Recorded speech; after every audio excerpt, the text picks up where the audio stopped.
ভেবেছিলাম এই গাছটা আমার বাড়িতেই পুঁতবো, কিন্তু কপাল দুঃখে এটাকেই বিক্রি করে আমার খাতা কিনতে হবে।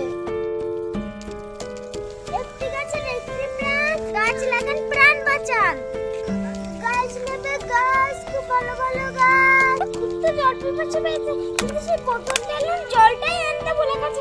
যাই সামনে ভাটার থেকে একটা জল নিয়ে আসি।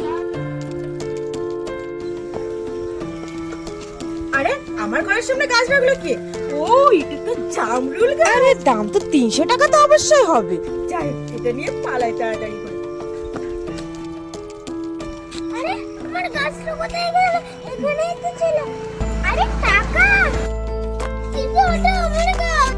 আরে তোর নাম লেখা আছে নাকি? এটা আমার গাছ, আমি টাকা দিয়ে কিনেছি। আরে টাকা? আমার টাকা গেল কোথায়?